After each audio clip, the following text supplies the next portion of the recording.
Hi, my name is Mary Tobiason. I'd like to welcome you to our panel discussion today, Empowering Women in Business, brought to you by EMBAS, Executive Marketing and Business Advisory Services. We have an incredible treat for you today. We have three incredibly successful women from three completely different industries here to tell you how they became successful, how they paved their roads, what motivated them to get there, and in an effort to help you, to give you some tips and to help guide you along. There are two different schools of thought historically as to why women have been adverse to risk. One has to do with testosterone, lack thereof, and not having that push to go out and take risks. The second train of thought is because historically women stayed home to watch the children and didn't want to take risks in fear of leaving their kids motherless.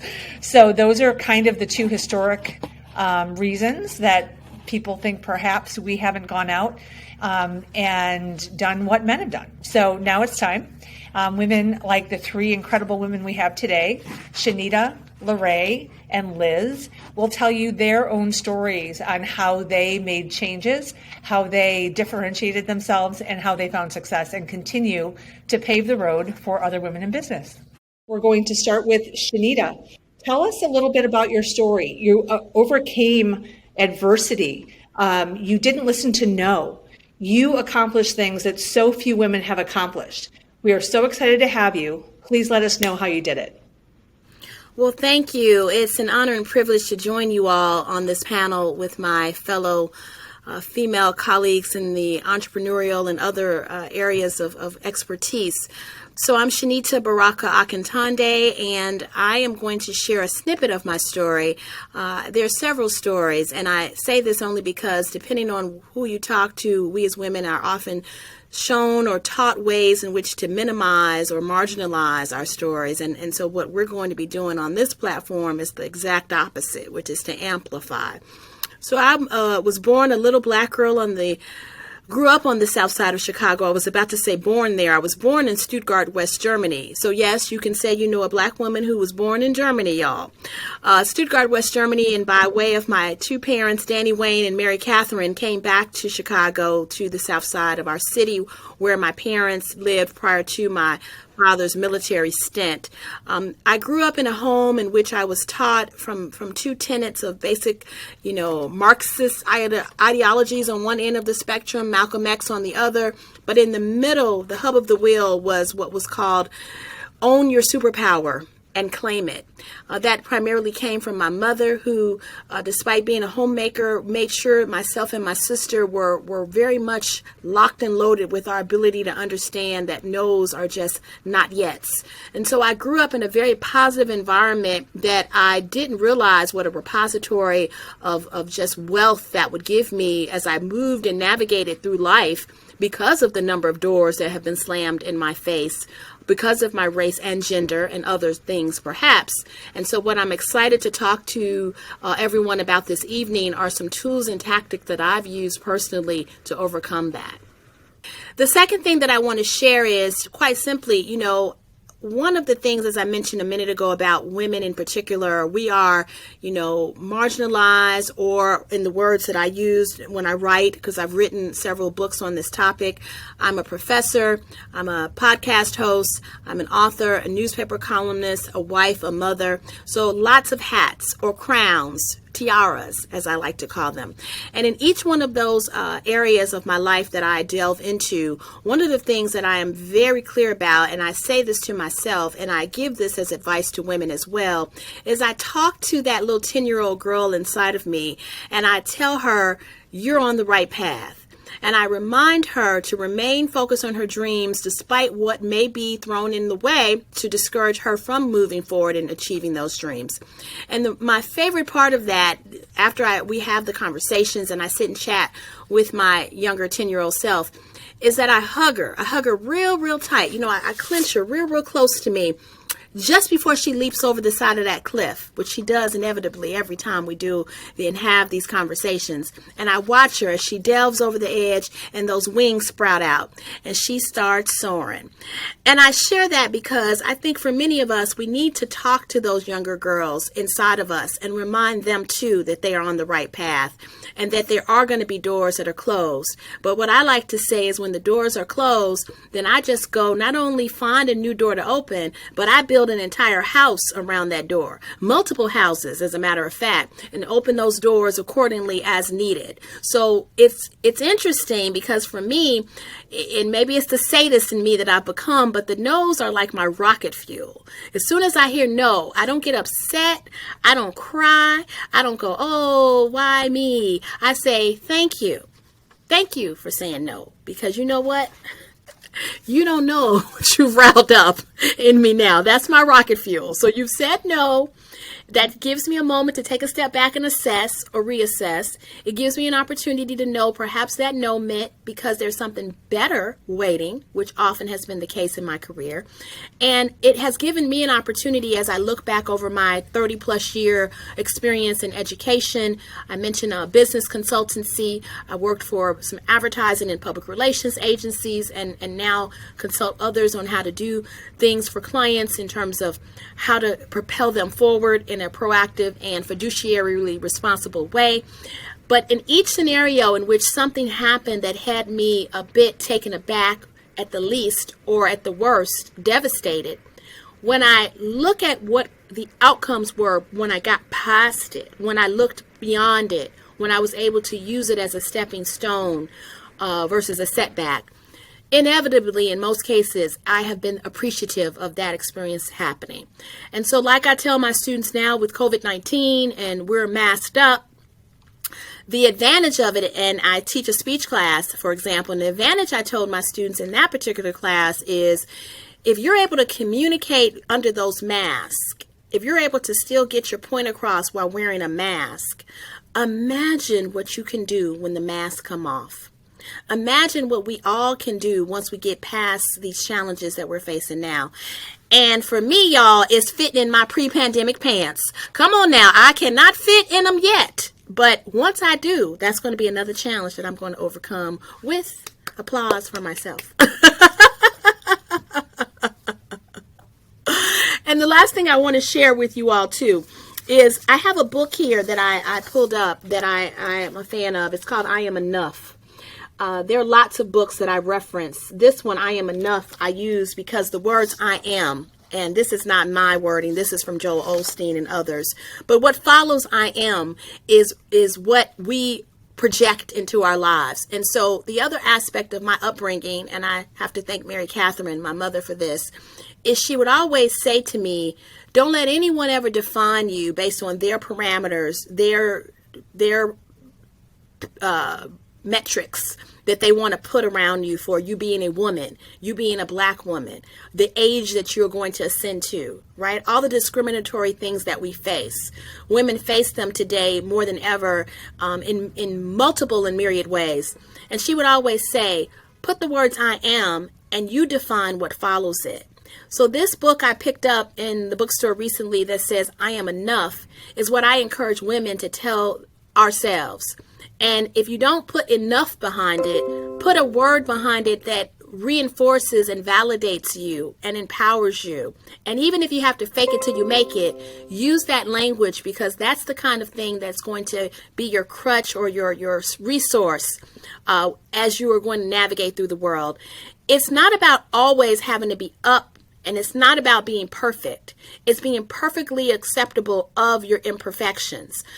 We as women don't have to be perfect, and I'm so tired of the media and other things that put this stuff out there and tell us this is how you're supposed to look and sound and da-da-da-da, when if you break down stats for Barbie, as y'all know, if she were a real person, she'd topple over, right? She'd just topple over because nobody has that physical measurement. And so what I want to say is, women, don't be afraid of risk. Embrace the risk because that's when the goodness happens. The goodness happens in the yuck, in that messy, mushy stuff. That's where the goodness comes. So embrace it. Embrace the imperfections and again, once we figure out how to get in these pre-pandemic pants, let's call each other and we'll have that conversation. Thank you so much, Shanita. Invaluable information that I'm sure is going to touch many lives. We will circle back with some questions for you at the end of the other two panelists. Liz, Brohan, I am so impressed with what you've done in your business. So you were able to launch your own ad agency with plenty of adversity, just through research, networking, just digging your heels in and going. So you referred to yourself as being a little bit delusional, thinking that you could do it, but you achieved it with great success. Tell us a little bit about how you got there and your journey. Sure, I'm happy to. And again, thanks for having me today. I'm learning a lot just listening to these other incredible women. So, my story has, maybe two parts to my superpower. And Mary's right, both of them come first with a bit of a healthy dose of ego. And honestly, I have no idea where I really got that ego. I grew up, under modest means in a large household with lots of people, so I was never really number one. And then the other side of me just has a great deal of naivete. Yes, maybe I would describe it as delusional every now and then, but for sure, sometimes I just leap off that cliff with my cape on without really thinking about what I'm doing. So the first risk that I took, I've always been in advertising, I've always been in marketing. It is my wheelhouse, okay? So I started out in direct marketing. And at a certain age, after being in that industry for quite some time, I thought I knew a lot about direct marketing. And I thought, well, maybe it's time to go learn something else. So I decided to move from my direct marketing position to, at the time, what was the #2 sales promotion agency in the country. And they don't even call it sales promotion any longer. They call it shopper marketing. Nonetheless, I was able to kind of bridge the gap. The reason the sales promotion team was excited about me was that I could bring my direct marketing expertise to the table and add immediate value. And what they were looking for was a way to help build databases within their CPG clients and their retail clients. And that was a relatively new discipline, way back in that day. So then as time went on and I felt like I really learned the sales promotion business thoroughly, I started thinking to myself, I could do this. I think I would love to have an agency of my own. I'd love to marry all of these disciplines and see if I couldn't be successful with clients, in a totally different environment. So I quit my job. And that was a risk that, I weighed pretty heavily, did some pros and cons, but just, at the beginning of the summer, just kind of took the time to figure out how I would go about actually starting my own agency. And that's where networking became extremely important. I actually put together a short list of individuals who I had admired over the years, who I thought would make a good business partner. And one by one, I invited them to lunch or invited them to dinner. I told them what I was up to and talked about, whether or not this would be an opportunity they'd be interested in partnering with me. And this is so funny, Shanita, because I can't tell you how many times I was told no. And I don't blame people. Not everybody's going to quit their job and run off, and start a business with me, and that's okay. But, one afternoon I was on the phone with a former colleague, and she had actually, started her own agency. It was a B2B marketing firm, and I told her what I was gonna go do, and she said, and I will never forget these words, "What about me?" And, so I started to think through that question, pretty thoroughly, and I thought, well, I can add value here as well. She's got a B2B agency. It's still relatively in its infancy. What I can bring to the table is I can start building the B2C or business to consumer part of her business, while again, I'm looking to learn more about B2B marketing. So that's what we did. We just joined at the hip and, started to figure out quickly, using our networks again, how to find more new business, how to deliver on what we were telling our clients we were going to do. So delivering on the promises that we were making to them. And, here I am 34 years later, still doing it, and now completely on my own. My business partner, she exited and retired the business 2 years ago. So I'm jumping off that cliff again, Shanita, and trying to determine whether or not, we're going to keep all this risk taking going. And I think the answer is, believe it or not, yes. That's fantastic. So another inspirational story from Liz Brohan. Now we have the opportunity to peek into the motivation and life of LaRae, another fantastic story. Driven by pure desire and determination, dropping everything to join the FBI and do a complete pivot in your life and your career. Tell us about that and what drove you in that direction. Absolutely. My name is LaRae Kwai, and it's a delight to be here with you all today. It's a real honor. I think the best place to start is that I grew up on a remote cattle ranch in Wyoming. And I always say fast food for us was hitting a deer at about 60 miles an hour. And we were so far up in the mountains that my brother and I had a private teacher provided by the state because it was just too far to commute to school.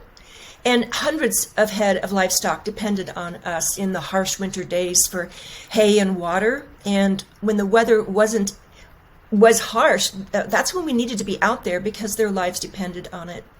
So for all practical purposes, I grew up a hillbilly. I mean, no one knows better than me on how hard it is to put a shine on a sneaker. So I was always a little different. I would say that one of my first experiences with risk happened when I was about 10 years old. And my dad wanted me to use my horse to cut out a horned bull from a small herd of cows. And my dad wanted the bull corralled so he could sell him at a livestock auction. The problem was the bull didn't want to leave the small herd of cows. And while my horse would cut him off, after a while the bull just got pissed. He turned, horns first, blowing snot from side to side, and he charged my horse. Now, my horse wasn't gored by the horns, but he was spooked. We both knew we had to get to safety, so I grabbed the saddle horn, and when my horse pivoted on his back feet and jumped to the side, I held on. There was no way I was going to get thrown down in front of a charging bull. And I knew my horse agitated the bull, so I took a chance. I did something pretty risky. I actually got off my horse and stood in front of the bull, who was no longer charging, but I had my horse over here to the side. And the bull and I kind of looked at each other for a few minutes, and finally I said, "Shoo!" And he must have thought that I wasn't much of a threat, because he turned around and headed towards the corral, and I let my dad take it over from there. Now, we got away unhurt, but I had looked real fear in the face that day. Now, my grandmother had an 8th grade education. My parents both graduated from high school. So I was the first in my family to go to a college and get a degree. So I actually took the first job that was offered to me out of school, which was as a department manager at a fancy department store. I thought, I always, I had never been exposed to nice clothes and nice things at all. And I thought, this will be my chance. I'm going to love this. But I didn't. I just hated it. I mean, I felt like at the end of the day, my job was to persuade some woman to buy polka dot instead of striped. I hated it, but it paid the bills.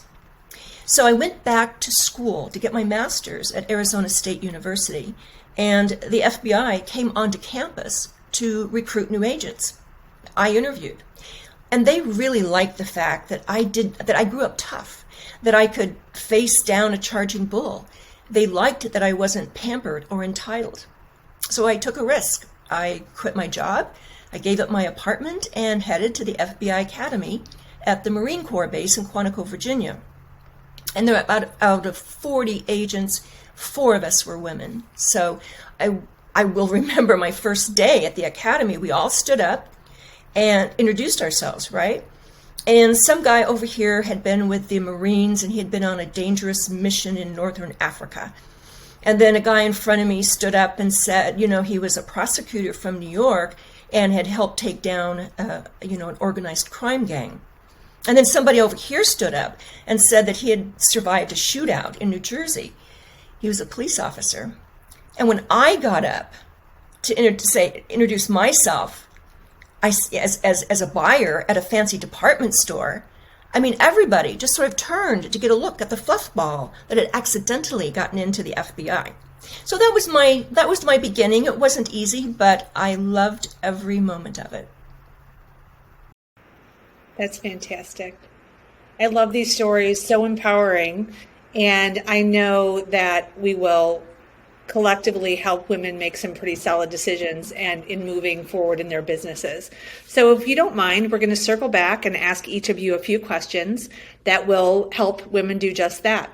Shanita, what do you feel is the biggest risk that you took in your journey to date? Thank you for that question, because it reminds me of something I didn't tell in my story when I gave the preliminary brief summary of it. And that is that in addition to all of the empowering messages that my parents gave me, they didn't necessarily have the funds or resources to back up some of the lofty goals that their daughter had, that they instilled all this superpowerness in me. And so then I wanted to do stuff with it, right? One of them was to go to college. So while this is not necessarily on a grand scale of flying to the moon, I will tell you that going to college for me as a first generation college student with no money was just like climbing Mount Everest. And so when I entered college on the first day with, lots of ambition, not as much, money, the risk I took was to make the decision and to tell my family and to look them in the eye and have my father ask me quite candidly, well, baby, how are you going to do it? And quite honestly, I didn't know how, but I said, I'm going to do it. And now 3 degrees later, and didn't pay for any of them because I found a little something called scholarships, and then I found something else called grants, and then I found something else called employer reimbursement programs, tuition reimbursement programs. I've been real creative and crafty. But what it taught me is, again, if you're focused enough and you touch base and get individuals to get on board with you, right? To support you, to mentor you, to guide you, to point you in the right direction. And I want to be clear, I'm talking about hand ups, not handouts. So we're not getting, stuff given to us for no reason. But it was really empowering for me to really step out on a limb without a clear understanding of how it was going to get done, but just knowing in my heart I needed to do it and to be able to stand on the other side. And again, now as a professor, I relate that story to my students, and I share with them the same thing, that it's not about being foolish or going about something without a tactical plan, but knowing that having passion can propel your purpose in a lot of ways. Wonderful. Another follow-up question for you. You exude self-confidence, and you grew up in an environment that cultivated that. Many people don't. Many women don't. They don't have the confidence. And a lot of that's a result of, their upbringing, their surroundings, or maybe too many no's. How do you feel that women can build self-confidence when they don't have the nurturing environment or upbringing that you have had? Yeah. You fake it till you make it, which is what I said earlier. You just fake it. You just pretend. They say if a man gets a list of qualifications for a position of like 20 things that you have to have in order to be considered for the position, he may have 8 of them. And he'll say, I'm going to go for that. I'm going to go for that. I'm going to go for it.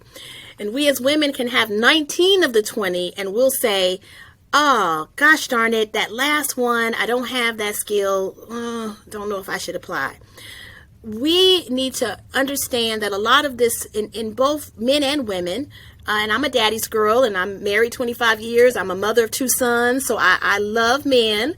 But I think we can learn from the way they do things often, which is that they are not even thinking about half the stuff we are, and stopping and self-sabotaging. The other thing that I think is important to think about is surrounding yourself with a circle. You shouldn't try to do these things alone. We should bond like those of us on the panel today. So LaRae and Liz, again, honored to be here with the two of you. Mary, thank you for asking these wonderful questions. We have to create synergy around each other and protect and love and bond and help one another. And so I encourage women not to try to do it Han Solo all the time or feel obligated to do it on your own. I would not be who I am today had I not had men and women who reached out and supported me and guided me and redirected me. And, that is something that I also think shouldn't be underestimated. And then lastly, read, absorb, follow people who do what you admire, mirror what you admire and reflect what you desire. I mean, look to guidance. When Liz asked me to do this, I'm like, are you kidding? This woman started her own agency. Hello. That is what you want. You want people in your circle who are achieving, who are doing things that you yourself want to do. They say if you're in a room and you're the smartest one in the room, you need to get out of that room. So I'm on here with an former FBI director, agent, superpower woman, and an owner of an agency here. That's the kind of circles I want to be in, right? And so that is what I also encourage us to do. Get women, men that we admire and respect. And even if you don't have an honor of officially meeting them, LinkedIn is great. Look at their profiles. Check out what they're doing. Read books if they've written them. I'm a contributing author to 2 books. Read what I've written. Check it out. And then from there, you learn, you grow, you evolve. So fake it till you make it. Reach out to folks who you admire and model yourselves after them, and surround yourself with a group of people who are going to give you constructive feedback, but love you through it as well. Thank you so much, Shanita. Liz, so circling back to you and some of your successes, when you opened your agency, how did you mitigate risk? What were the thoughts? What were the risks that you looked at as being big or small, and how did you tackle them? Yeah, that's an interesting question. I'm going to take maybe a little divergent way to answer the question, because unlike LaRae, I have never had to face down a charging bull. But I think we've all faced bullies in our lives. And one of the things I've done, in my adult life is I've earned 2 black belts. I'm a 2nd degree black belt in Taekwondo. And here's the secret to that. A black belt is a white belt that never gives up. That's all there is to it, honestly. So when I think about mitigating risk, I really think about methodology, and I think about process. I think about some of the things we talked about earlier about how do I want to deliver on the promises I'm making to prospective clients. What is that going to look like? What kind of result are we looking for out of those efforts? Certainly the other thing you do is you use the resources you have available, and you also use your network. I truly took to heart what Shanita just said about sharing your thoughts. I don't think you should keep anything a secret. Even if it's, talking about or looking for a soundboard against how would I better serve this client, or how would I better get this outcome that this client is looking for. I look for people in my network that I can bounce some of those ideas off of. So to me, it's all about methodology. It's about writing down the steps that you need to take to be successful. But first and foremost, you have to define what successful looks like. And then thirdly, you need to use all the resources that you have available to make all of that happen. And don't keep it to yourself. Another point that you made was your network. you were networking, you created a large network. How do you encourage women to build a network when they don't have as many resources as you have? Well, as you might guess, when I decided to follow my ego and start my own business, my network was actually very small. I mean, these are pre-LinkedIn days. So I had a Rolodex, and a lot like LinkedIn, I didn't even know everybody in that Rolodex, but the people that I did know in that Rolodex, I started to talk to. Whether or not I had them on a short list to be a business partner, or like I was on the phone with my, soon-to-be partner, just kind of telling her what my plans were. So start close in. Start with the ones that you know, start with the ones you admire, and build out from there. And I think LinkedIn gives us an opportunity, again, as Shanita was just saying, to look at individuals that we admire and to follow them and to listen to their podcasts or, read what they've written. I've read everything LaRae has written, and to learn from it and then connect with them, and then, if they say yes, their networks make you even more powerful. So it's like the pebble that you drop in the lake, and the rings start to expand. And if you can continue to kind of just work on those things one ring at a time, you're going to end up with a strong network of resources that will help you accomplish your dreams. Thank you very much, Liz. Inspiring. And LaRae, you too are incredibly inspiring. When we look back at some of the things you've done, you completely transformed your life, leaving the cattle ranch and going to the FBI. That's pretty drastic. Do you have advice for women, not on that macro scale, but more of a micro scale, on making smaller, intelligent decisions heading towards transformation? Thank you for that great question. And Liz, thank you for those words of encouragement about how we can, and Shanita as well, look around and draw strength from people around us.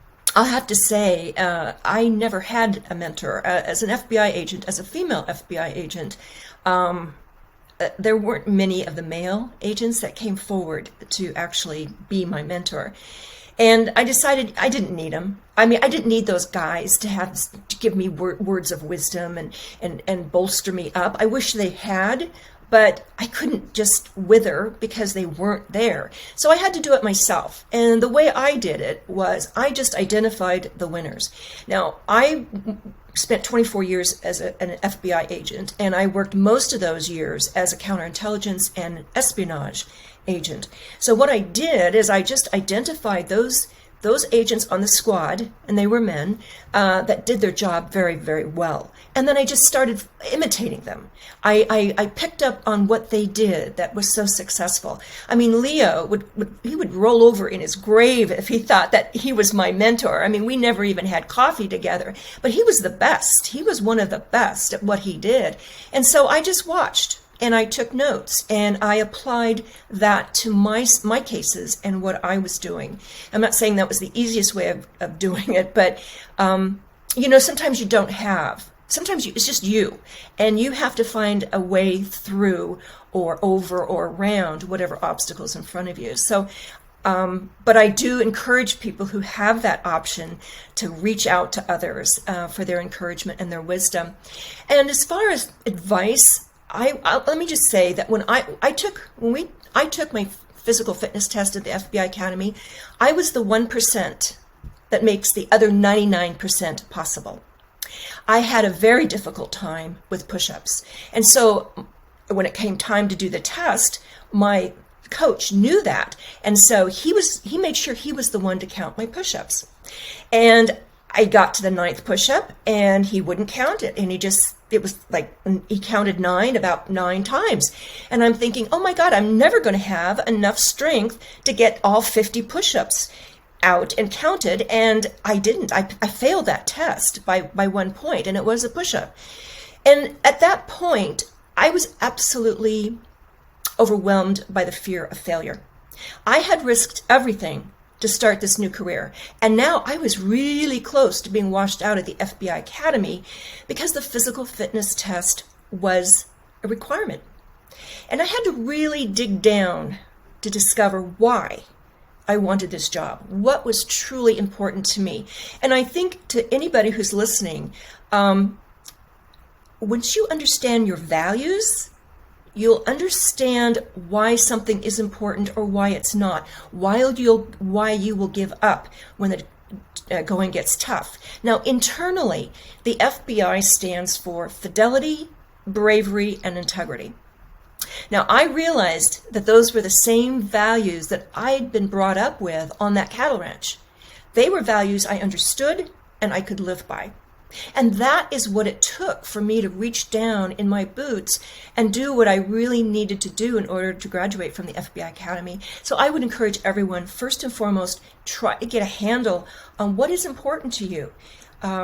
Because again, when the going gets tough, if this isn't really your calling, if you don't know what your why is, it's easier to give up and try something new. One of the other traits that you exude is not really dealing with limits. You don't see limits. You've talked about emulating people, watching them, bringing in things that you've learned. So what tools have you taken from other people to put in your toolbox, to pull out when you need them, to break down limits, to show yourself that I can do this? I actually wrote a book called Secrets of a Strong Mind, in which I go through a lot of the tools that I learned back on the ranch, in the FBI Academy, and in my 24 years as an agent. I will share a story, though, about a time when I felt totally in over my head, and that was my first arrest. I was the newbie on the squad, so I was with the case agent, and the individual we were going to arrest was some terrorist who we had a reading that he was going to be involved in some sort of attack. It was important that we get this guy off the street. So the case agent arranged with the FBI SWAT team that they would be the ones to make the arrest. And we decided to make a car stop because we didn't know who was in this house with him. So as soon as he left, he got on a busy road. Our plan was to stop and arrest him when he came to the first stop sign, right? Or stop light. And as luck would have it, everything was green. I mean, he never stopped. And it was morning, and traffic got thicker and thicker. And pretty soon, I couldn't even look back and see the SWAT cars. It was just me and the case agent. He was driving, I was shotgun, and he was not going to let this guy go. We had to get him off the streets. And he pulled up. We finally hit a red light, and he pulled up right next to him. And Ron just looked at me, and he said, "You're going to have to make this arrest." Now, we knew he was armed and dangerous. So I'm going, oh my God. I mean, I'd practiced all this stuff in the academy, but really doing it the way we had practiced, I wasn't sure. So one of the tools that I used is called visualization. Now, we practice pulling, the idea is you pull a person out of the car, you throw him on the ground, and you slap handcuffs on him, right? And so I went through that process as I tried to calm my emotional brain down, because it was in overdrive, and think about, okay, I have been taught how to do all these things, how to draw my gun, hopefully not to fire it, but it's just to get his attention, if nothing else, and how to make the arrest. So I did. I took off my FBI raid jacket because I thought that would be a smart thing to do. And I pulled a sweater over my gun, and I got out, and he was just right next to me in the next lane. And so I actually went over and I just tapped on his window, and he looked up at me, and I kind of smiled. And I have to say, I've used the dumb blonde thing a few times, and if it works, it works. So he kind of smiled, and I asked him to roll his window down, and he rolled it down, and then I pulled my gun and said, "FBI, you're under arrest." And he was so surprised, his foot slipped off the clutch, and he lurched into the intersection, and I heard, a crash somewhere, but I stuck with him. I knew at this point, I knew what to do, and I was in control of my emotions because I had given my thinking brain long enough to catch up. And I was ready to make the arrest. But this time, the SWAT team was coming up behind me, And they did everything we had been taught in the academy, and they threw him to the ground, slapped on handcuffs, and he was arrested. And we found a weapon under his front seat. But I think in that instance, I would say this. Visualization is a big deal. For a moment, I lacked the self-confidence. The self-confidence that I could get out there and do it as well as my male agents. And they were the SWAT team. They trained on this stuff all the time. They thought it was fun. I found it a bore, but whatever. We needed to do it. And so I would say this. Our brain loves to make shortcuts, right? I mean, there's so much information coming at us that it will stereotype, right? This confirmation bias where we are drawn to things that are similar to who we are and what we think. And the only problem with that is I suggest that people update stereotypes frequently, because the person you're misjudging might be yourself. And I had put self-limiting beliefs around what I thought I could do in that arrest scenario, but I was able to do it. I leaned back on my training through the visualization, and people will say, stop and take a deep breath. And that, oh my God, the reason you take a deep breath is so that your slower, logical thinking brain can catch up to that drama queen emotional brain. So in my book, I talk a lot about, I use neuroscience and social psychology to really explain a lot of our behaviors and our mindset, the kind of mindset that you need to succeed. Thank you so much for joining us today. We loved having you along. If you have any further questions for any of our panelists, please contact us at embadvisory.com, embadvisory.com. Thank you.